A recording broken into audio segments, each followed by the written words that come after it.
Келесі 472-ші есеп жай бөлшекпен жазыңдар. Неше үлесі бар дейді. Біріншісі 3-тен 1 санын біз келтіру керекпіз 6-тан 1 санына. Ол үшін біз 2-ге көбейтеміз. Сонда 6-дан 2 болады екен. Сонда 2 үлесі бар. Екіншісі 3-тен 1 санын келтіру керек біз 9-дан 1 санына. Ол үшін 3-ге көбейтеміз. Сонда 9 болады, 3 болады. Сонда 3 үлес болады екен. Келесі 12-ден 1-ге келтіру керек біз 3-тен 1 санын. Ол үшін 4-ге көбейтеміз. 12-ден 4. Сонда 4 үлес болады екен. Келесі 3-тен 1 санын 15-тен 1-ге келтіру керек біз. Ол үшін 5-ге көбейтеміз. 15-тен 5 болады екен.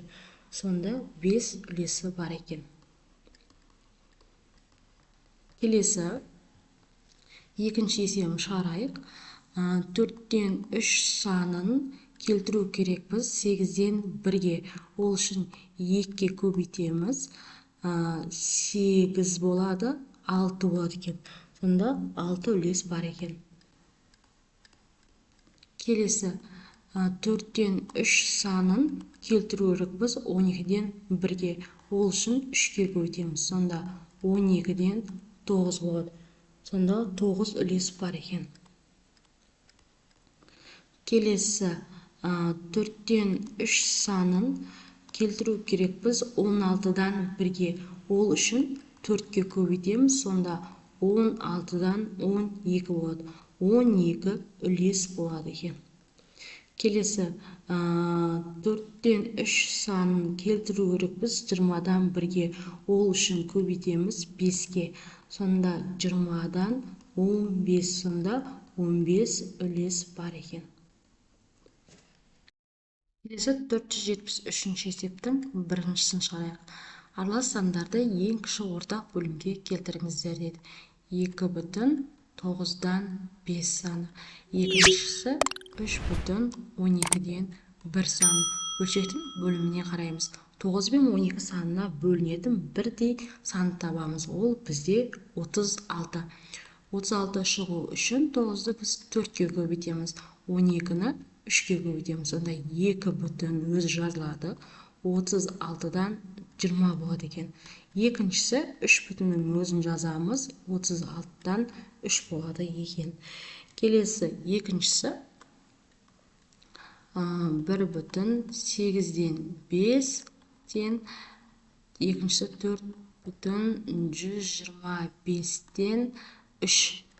Екеуіне де ортақ бөлін, екеуіне де бөлінетін сан, ол бізде 1000. 1000 болу үшін 125-ге көбейтеміз, 1000 болу үшін 8-ге көбейтеміз. Сонда 1,1000-нан 125 болады. Екіншісі 4,1000-нан. Так, 3-ті 8-ге көбейтетін болсақ, бізде тең болады 24-ге. Келесі үшіншісі 1,15-тен 1, 3,24-тен 5 және 2,40-тан 3 сандарын ортақ бөлімге келтірейік. Бізде бөлшектің бөліміне қараймыз. 15, 24 және 40. Үшеуіне де бөлінетін сан, ол бізде 120. 120 шығу үшін біз 8-ге көбейтеміз. 120 шығу үшін біз 5-ге көбейтеміз және 3-ге көбейтеміз. Сонда 1,120-дан 8 болады. 3,120-дан 5 болады екен. Келесі 5 емес 25, 25 болады. Келесі 2,120-дан 9-ға тең болады екен. Келесі 4-ші есебін шығарайық. 4-шінде 9,24-тен 13-тен 2,8-ден 5-тен және 3,40-тан 6-дан 1. 24, 8, 6 сандарына ең кіші ортақ бөлім, яғни үшеуіне де бөлінетін сан, ол бізде 24-тің өзі.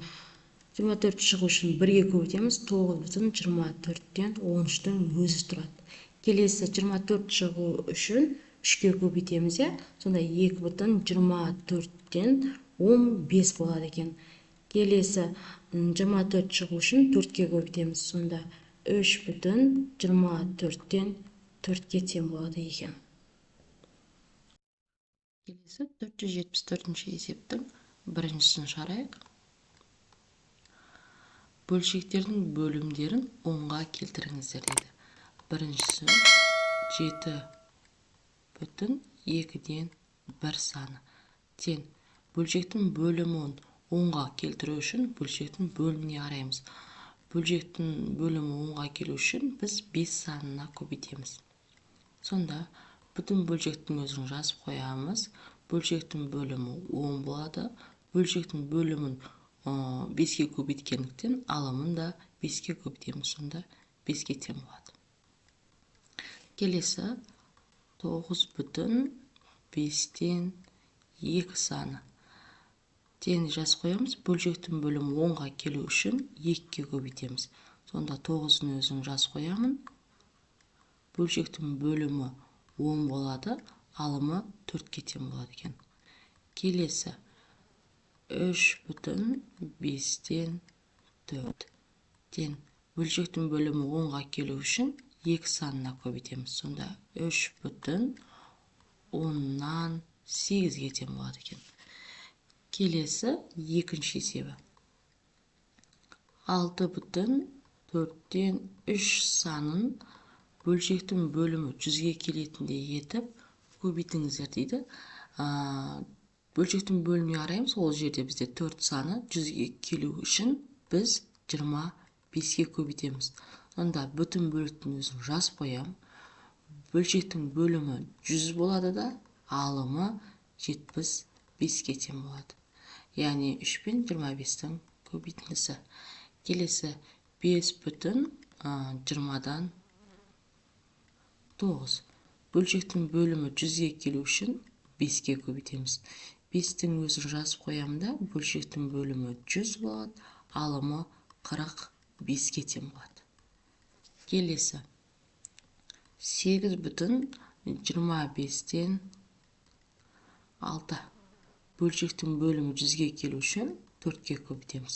8,100-ден 24-ге тең болады. Келесі 1,50-ден 3 саны.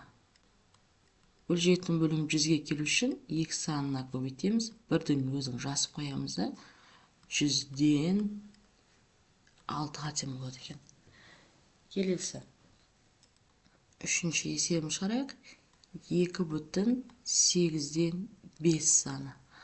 Бөлшектің бөлімі 1000-ға келу үшін 125 санына көбейтеміз. Сонда 2,ның өзін жазып қоямыз. Бөлшектің бөлімі 1000-ға тең, алымы көбейтетін болсақ, 125 санын 5-ге көбейтеміз.